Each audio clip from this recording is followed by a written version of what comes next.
Hello students, this is Shivani Rogra and welcome back to my YouTube channel. Today we will discuss about model test paper of class 10th. So ये जो model test paper है ये HP board ने officially अपनी site पे upload किया है। इस मॉडल टेस्ट पेपर को आज हम सॉल्व करेंगे। इससे आपको थोड़ा सा आइडिया हो जाएगा कि आपका पेपर कैसा आएगा, आपका पेपर का पैटर्न पहले से कितना चेंज हुआ है, कितने MCQs आएंगे, क्या क्या होगा। सो वो हम देखेंगे इसमें। So let's start. सबसे पहले हम रीड करेंगे इसकी instructions. Question paper is divided 5 section ABCDE means question paper में आपके 5 सेक्शंस आएंगे ABCDE सेक्शन यानी और section A consist of 12 multiple choice questions and each carry 1 mark each. यानी कि जो आपका सेक्शन A होगा उसमें 12 मल्टीपल चॉइस क्वेश्चंस होंगे और हर एक क्वेश्चन 1 मार्क का होगा। Section B consist of 8 multiple choice questions based on 2 case studies and each carry 1 mark each. यानी कि सेक्शन बी जो होगा उसमें आपकी केस बेस्ड क्वेश्चन आएगा। हर एक क्वेश्चन में से जो होगा वो हर एक क्वेश्चन जो होगा वो 1 मार्क का होगा। Section C consist of 4 questions and each carries 2 marks. It has question from 21 to 24। यानी कि सेक्शन बी में जो होंगे वो 4 क्वेश्चंस होंगे। हर एक क्वेश्चन जो होगा वो 2 मार्क्स का होगा और जो क्वेश्चन होंगे वो 21 से लेकर 24 तक होंगे। जो 23 और 24 क्वेश्चन होगा उसमें आपको इंटरनल चॉइस दी जाएगी। सेक्शन डी जो होगा वो आपका 3 मार्क्स का होगा और वैसे सेक्शन ई जो होगा वो आपका 5 मार्क्स का होगा। अब देखो, सबसे जो पहले आपके पेपर्स होते थे उसमें आपको केस बेस्ड क्वेश्चंस नहीं आते थे, तो इस बार आपको केस बेस्ड क्वेश्चंस भी आएंगे। जो आपके पहले पेपर्स होते थे वहाँ पे आपको जो था वो हर एक सेक्शन में आपको चॉइस होती थी, सारे क्वेश्चंस में चॉइस होती थी कि आपको कोई भी 4 अटेम्प्ट करने हैं।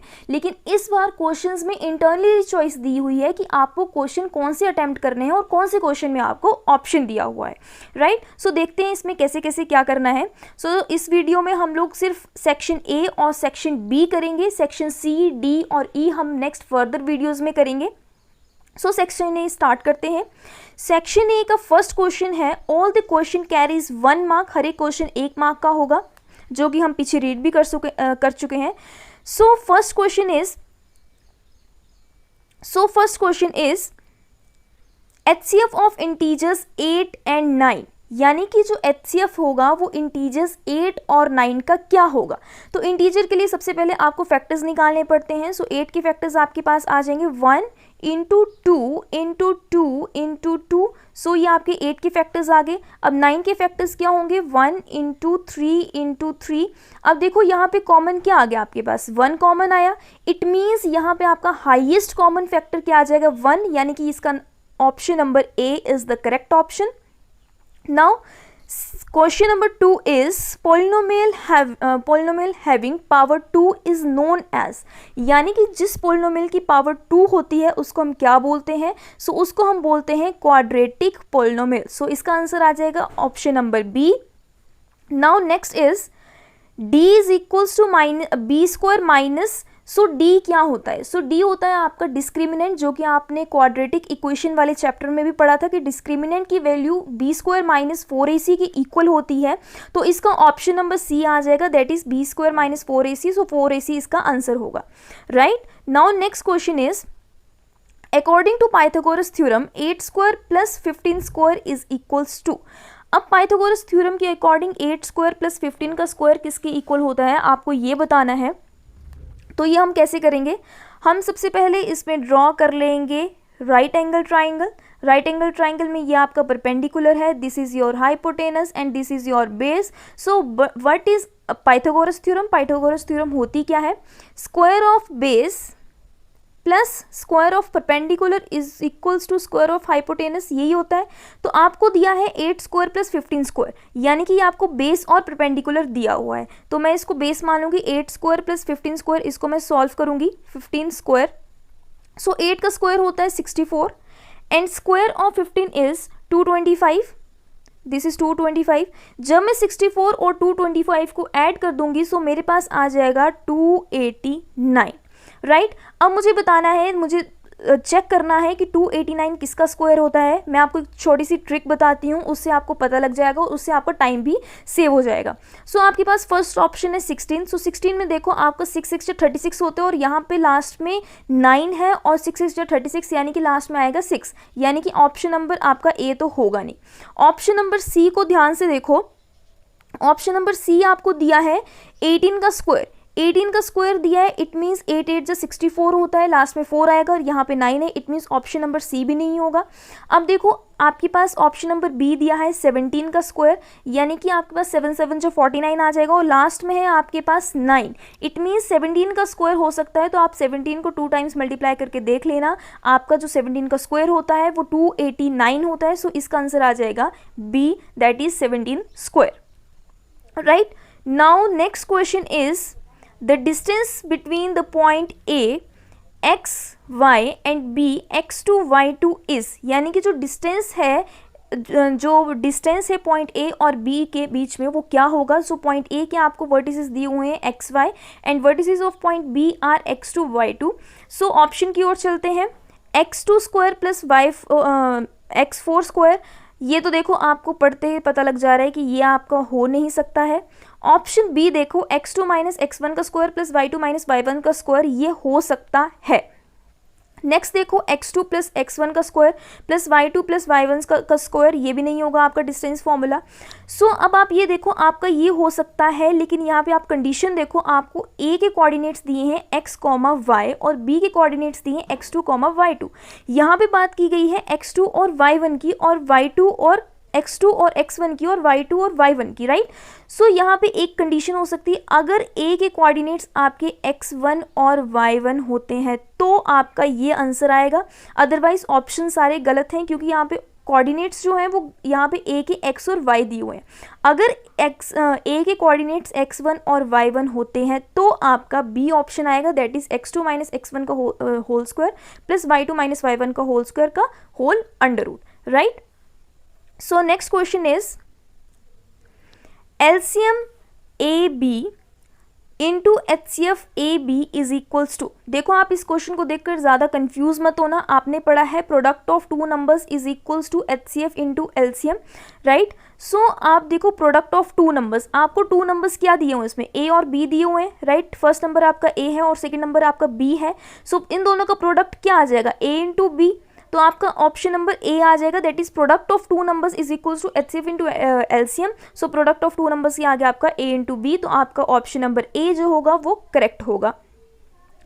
Now question number 7 is in a polynomial p of x is equals to x2 minus 7x minus 3 the number of zeros are। अब देखो ये पॉलिनोमियल आपको दिया है, इस पॉलिनोमियल को ध्यान से देखो, ये क्वाड्रेटिक पॉलिनोमियल है, ठीक है, या फिर आप इसको क्वाड्रेटिक इक्वेशन भी बोल सकते हैं। तो इसमें कितने जीरोस होंगे, तो इसमें होंगे 2 जीरोस, तो इसका आंसर आ जाएगा option number B. Now next question is in a quadratic equation ax square plus bx plus c is equals to 0 has two distinct real roots if, अगर क्वाड्रेटिक इक्वेशन आपको दी है ax square plus bx plus c is equals to 0, तो उसके to distinct real roots कब होंगे, जब b square minus 4ac greater than 0 होगा तो इसके डिस्टिंक्ट रियल रूट्स होंगे, राइट। सो ये आपने क्वाड्रेटिक इक्वेशन वाले चैप्टर में भी पढ़ा हुआ है कि अगर B square minus 4ac that is discriminant is greater than 0 then equation have two distinct real roots, तो इसका ऑप्शन नंबर बी जो है होगा वो राइट आंसर होगा।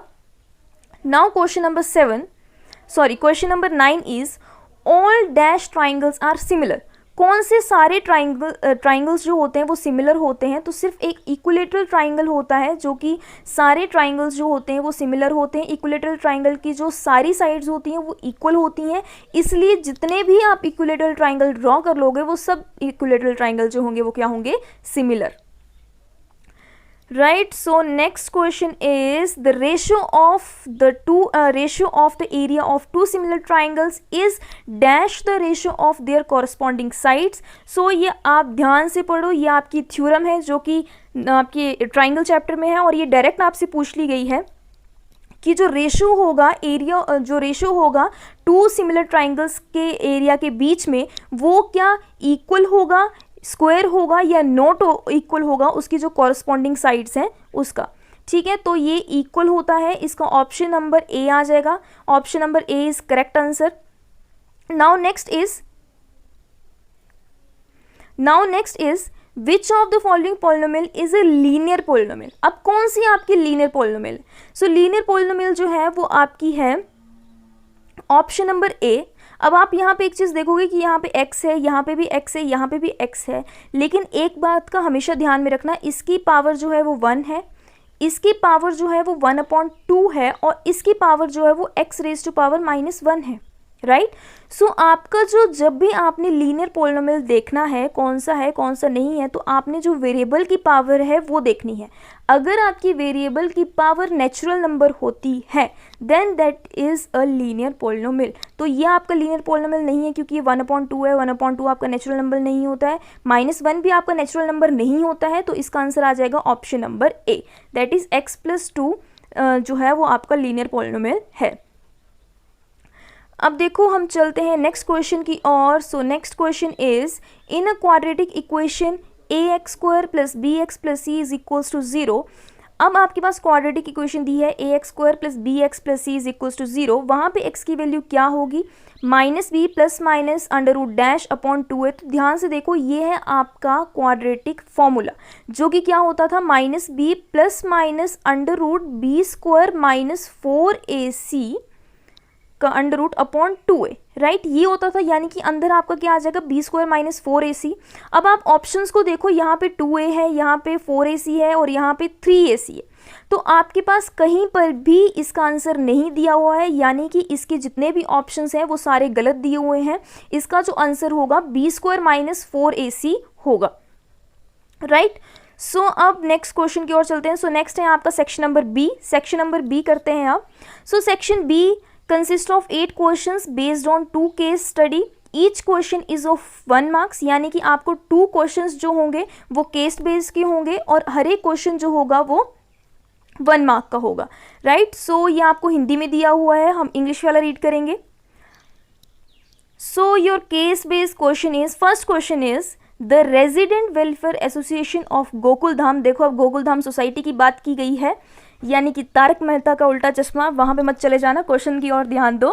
The resistance welfare association of Gokul Dham society decided to build 2 straight path in their neighborhood park such that they do not cross each other and also plant trees along the boundary lines of each path. One of the member of association Popatlal, देखो पोपटलाल की भी बात की गई है, suggested that the path should be constructed represented by the 2 linear equations। यानी कि आपको जो है वो एक पार्क दिया हुआ है, एक पार्क है गोकुलधाम सोसाइटी का, ये सोसाइटी का पार्क है। इसके जो आपको साइड में जो है वो रास्ता बनाना है ताकि इसमें कोई क्रॉस ना कर सके, वो साइड में रास्ता बनाना है, वो रास्ता बीच में क्रॉस ना हो। सो पोपटलाल है, उसने सजेस्ट किया कि हमें 2 लीनियर इक्वेशंस बनानी चाहिए जिसकी वजह से हम ये पाथ बना पाए। तो हमें 2 लीनियर इक्वेशन दी है, एक ही लीनियर इक्वेशन दी है x - 3y = 2 and 2y + 6y = 2x + 6y = 5। ये आपको 2 लीनियर इक्वेशंस दी हुई हैं। अब क्वेश्चंस की ओर चलते हैं, क्वेश्चन क्या बोलते हैं। So first question is if a linear pair of equation a1x + b1y + c1 = 0 and a2x + b2y + c2 = 0 has infinitely solution then the condition is। यानी कि आपको जो है वो अभी जो हमने कंडीशन पढ़ी ऊपर वाली उस बेसिस पर ये क्वेश्चन नहीं है, आपको ये जनरल क्वेश्चन पूछा गया है कि आपको एक ये इक्वेशन है, आपकी ये इक्वेशन है, तो अगर ये इन्फिनिटली मैनी सॉल्यूशंस हैं तो कौन सी कंडीशन जो है वो इसमें सेटिस्फाई करेगी, तो इसमें कंडीशन सेटिस्फाई करेगी option number B, that is a1/a2 = b1/b2 = c1/c2। यह आपने अपने 3rd चैप्टर में पढ़ा है, जो कि आपको एक टेबल दिया होगा, वहाँ पे उस टेबल को अच्छे से लर्न कर लेना, क्योंकि उस टेबल की बेसिस पर काफ़ी सारे क्वेश्चंस बनते हैं और काफ़ी सारे क्वेश्चंस बन सकते हैं। उस एक्सरसाइज, उस टेबल के बेसिस पर एक एक्सरसाइज भी है और उस बेसिस पर आपकी एमसीक्यूज भी बहुत बनेंगे और आपके क्वेश्चंस भी बहुत बनेंगे। So that table is very important. So आप उस टेबल को अच्छे से पढ़ लेना। Now next question is so इसका ऑप्शन नंबर बी आ जाएगा। अब नेक्स्ट क्वेश्चन है, if a pair of line are parallel then pair of linear equation is, अगर पेयर जो है लाइन का वो पैरेलल है तो उसका पेयर ऑफ लीनियर इक्वेशन क्या होगा, वो कंसिस्टेंट होगा, इनकंसिस्टेंट होगा या फिर नन ऑफ दीज होगा। तो जो पेयर ऑफ लीनियर इक्वेशन होता है उसकी जो वो हमेशा जब लाइंस पैरेलल होती हैं तो जो पेयर ऑफ लीनियर इक्वेशन होता है वो हमेशा इनकंसिस्टेंट होता है, राइट। सो इसका ऑप्शन नंबर ए जो है वो आंसर आ जाएगा।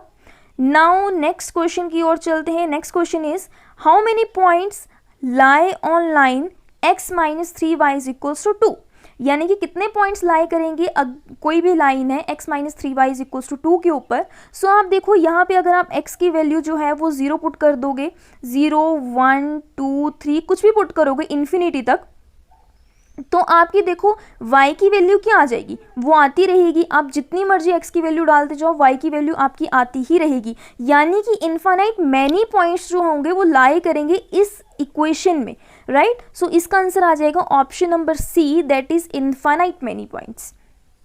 सो क्वेश्चन नंबर 4 की ओर चलते हैं। So question number 4 is, if a line 2x plus 6y is equals to 5 intersect x axis then find its coordinates। अब आपको कोई लाइन दी है, ये आपको लाइन दी है, आपको बताना है कि ये इंटरसेक्ट कर रही है, आपको बताया है कि ये इंटरसेक्ट कर रही है x एक्सिस में, राइट। तो इसके कोऑर्डिनेट्स क्या होंगे, तो जर्नल कोऑर्डिनेट्स आपको पहले पता होने चाहिए कि जब भी कोई लाइन x एक्सिस पर लाई करती है तो उसके जर्नल कोऑर्डिनेट्स जो होते हैं वो होते हैं x, 0, राइट। तो सबसे पहले आप यहाँ पे देखो कि सी पार्ट देखो, बी पार्ट देखो और ए पार्ट देखो, यहाँ पे किसके कोऑर्डिनेट्स जो हैं वो x और 0, यानी कि जो y कोऑर्डिनेट है किस किस का 0 है। सिर्फ ए पॉइंट का 0 है, बाकी बी और सी दोनों पॉइंट्स की 0 नहीं है, यानी कि ये दोनों ऑप्शन तो होंगे नहीं। अब ए ऑप्शन को देखते हैं, क्या ए ऑप्शन हो सकता है या नहीं हो सकता है, इसके कोऑर्डिनेट्स से 0, x और 0। सो मैं यहाँ पे जो मेरे पास दिया है 2x plus 6y is equals to 5, इसके मैं कोऑर्डिनेट्स ले लूँगी, x तो x रहने दूंगी और y की वैल्यू यहाँ पे क्या हो जाएगी 0। सो मैं यहाँ पे 0 पुट कर दूंगी तो मेरे पास क्या आ जाएगा 2x plus 6 into 0 is equals to 5, 2x plus 0 हो गया is equals to 5, x is equals to 5 upon, अब यहाँ पे 2 जो था वो क्या हो रहा था मल्टीप्लाई, सो यहाँ पे डिवाइड हो जाएगा। सो आंसर आ जाएगा 5/2 इज 2.5। सो यहाँ पे देखो आपको जो दिए हुए हैं -2.5, 0 ऑप्शन में दिया है, तो ये ऑप्शन भी गलत है, यहाँ पे +2.5 होगा, राइट। तब ये अगर यहाँ पे +2.5 होगा तब ये जाकर आंसर आएगा, अदरवाइज आपका ये जो तीनों ऑप्शन है ये तीनों ऑप्शन आपके गलत दिए हुए हैं। सो अब सेकेंड केस की ओर चलते हैं, ये आपको अगेन हिंदी में दिया है, हम इंग्लिश वाला रीड करेंगे।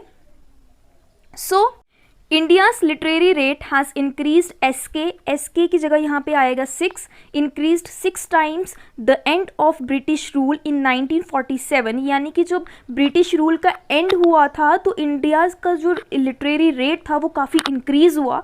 Yet India has the world's largest population of literary rate people according to one report, यानी कि जो लिटरेरी रेट है वो इंडिया का बहुत ज़्यादा है एक रिपोर्ट के according. Ram ask the labour to dig a well up to a depth of 10 metre, यानी कि राम ने एक लेबर को बोला कि आपको 10 मीटर डेप्थ का जो है वो कुआं खोदना है।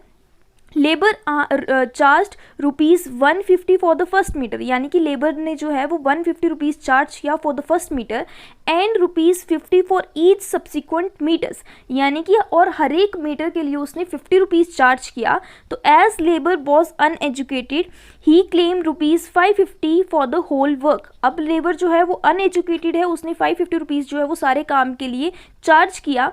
सो अब आप सबसे पहले इसमें जो दिया है उसको उसके अकॉर्डिंग थोड़ी सी हम बना लेते हैं, एपी बना लेते हैं या फिर जो सीरीज़ बन रही है वो बना लेते हैं। सो सीरीज़ क्या बन रही है आपके पास, आपको बोला है कि 10 मीटर का कुआं खोदना है, तो 10 मीटर आ गया आपका ये, ठीक है। अब आपको बोला है कि 150 रुपीज़ जो है वो फर्स्ट मीटर के लिए मांग रहा है, कितना मांग रहा है 150 रुपीज़। सो फर्स्ट मीटर के लिए 150 आ गया। अब हर एक मीटर के लिए वो 50 रुपीज़ ज़्यादा लेगा, ठीक है। सो आपके पास अगला क्या आ जाएगा, नेक्स्ट मीटर के लिए वो कितने रुपीज़ लेगा 200, उससे नेक्स्ट मीटर के लिए 550। मैं 50-50 ऐड करती जा रही हूँ क्योंकि मुझे यहाँ पे ऑलरेडी 50 दिया हुआ है कि 50 जो है वो हर एक सब्सिक्वेंट मीटर्स के लिए इंक्रीज़ करता जा रहा है, तो 250 आ गया। देन 300 देन 350, अब नेक्स्ट मीटर के लिए कितना लेगा वो 400 देन 450, फिर 500 देन 550 एंड देन 600। तो मैं काउंट कर लूँ कितना हो गया मेरे पास, एक मीटर के लिए 150 हो गया, सेकंड मीटर के लिए 200, then third, fourth, fifth, sixth, seventh, eighth, ninth और 10th। तो मेरे पास लास्ट आ गया 600, राइट। तो अब देखो मेरे पास लास्ट जो है वो 600 आ गया, यहाँ तक मैंने कर लिया जो मुझे कंडीशन दी हुई थी। अब मैं क्वेश्चन की ओर चलती हूँ। सो क्वेश्चन मुझे क्या बोला है, क्वेश्चन बोला है मुझे कि what type of series is formed from the given statement. अब कौन सी टाइप की सीरीज बन रही है, अब देखो यहाँ पे सीरीज बन रही है एपी, नॉन एपी या फिर नन ऑफ दीज। एपी बन रही है, नॉन एपी बन रही है या फिर नन ऑफ दीज बन रही है। तो ऊपर जो आपकी सीरीज बनी इसको ध्यान से देखना, 150 देन 200, 250, 300, 350, 400, 450 ऐसे से करके 600 तक मेरे पास आया। तो देखो फर्स्ट टर्म आपकी 150 है, सेकेंड टर्म इज 200। सो इसका कॉमन डिफरेंस अगर मैं निकालूँ तो A2 - A1 आ जाएगा, तो 50 इसका कॉमन डिफरेंस आ गया। यहाँ पे भी आपका कॉमन डिफरेंस 50 है, यहाँ पे 50 है, तो थ्रू आउट 50 है। इट मीन्स कॉमन डिफरेंस 50 है, तो इट मीन्स ये क्या है आपकी AP। So option number A is your correct answer. ठीक है, तो ऑप्शन नंबर A जो है वो आपका करेक्ट ऑप्शन आ गया। अब मैं क्वेश्चन नंबर B को देखूंगी, क्वेश्चन नंबर सेकंड को देखूंगी। क्वेश्चन नंबर 2 क्या है मेरे पास। So question number 2 is what should be actual amount to be paid to the labour. अब एक्चुअल अमाउंट जो है वो लेबर को कितना पे किया गया, कितना पे किया जाना चाहिए। तो आप देखो लास्ट में कितने आया आपके 600, 10 मीटर यानी कि 600 आया आपका। तो एक्चुअल अमाउंट जो है वो लेबर को 600 पे करना चाहिए। So option number B is the correct option, right. So अब हम देखेंगे क्वेश्चन नंबर 3। क्वेश्चन नंबर 3 क्या है आपके पास, how much money did Ram will save if he give the 550 rupees. अगर उसने अनएजुकेटेड जो लेबर है उसने 550 रुपीज़ मांगे थे, अगर वो 550 रुपीज़ दे देता है तो उसने कितने रुपीज़ सेव किए। अब देखो टोटल अमाउंट कितना बना था आपका, एक्चुअल अमाउंट 600 बना, 550 रुपीज़ उसने दिए तो उसके पास बचे कितने 50 rupees. So option number A is the correct option of question number 3. Now next is last question is in AP sequence if each term is multiplied by the constant k. अगर AP में हर एक जो sequence है, अगर हर एक term जो है वो मल्टीप्लाई करते हैं कोई भी कांस्टेंट k है, तो न्यू सीक्वेंस क्या बनेगी मेरे पास। ठीक है, तो अब आप देखो कि आप कांस्टेंट k की बात की गई है, तो इसमें आप कांस्टेंट k कुछ भी ले सकते हैं, राइट। अगर मैं कांस्टेंट k 2 ले लूँ, कांस्टेंट k की वैल्यू अगर मैं 2 ले लूँ और 2 से मैं 150 को मल्टीप्लाई कर दूँ, 2 से मैं 200 को मल्टीप्लाई कर दूँ, थ्रू आउट में हर एक AP की जो हर एक टर्म है उसको मैं 2 से मल्टीप्लाई कर दूँ, तो मेरे पास AP तो सेम ही रहेगी ना। इसको मैंने 2 से मल्टीप्लाई किया, इसको मैंने 2 से किया, इसको 2 से किया, इसको 2 से किया, तो मेरे पास टर्म्स तो वही रहेंगी क्योंकि कॉमन डिफरेंस तो मेरे पास वही आएगा। सो अगर मैं कोई भी कॉन्स्टेंट टर्म k ले लूँ, 2 की जगह मैं कुछ भी ले सकती हूँ, XYZ मतलब मैं कुछ भी ले सकती हूँ, 1000, 10,000 कुछ भी ले सकती हूँ। अगर मैं कोई भी कांस्टेंट टर्म ले लूँ तो न्यू जो सीक्वेंस बनेगी वो भी आपकी AP ही बनेगी, right. So option number A is the correct option. So this is all about section A and section B of model test paper. I hope आप सभी को समझ में आया होगा। Do like, share and subscribe my YouTube channel. अगर आपको कोई भी डाउट है तो आप मुझे कमेंट सेक्शन में कमेंट करके ज़रूर बताएं। ठीक है, थैंक यू।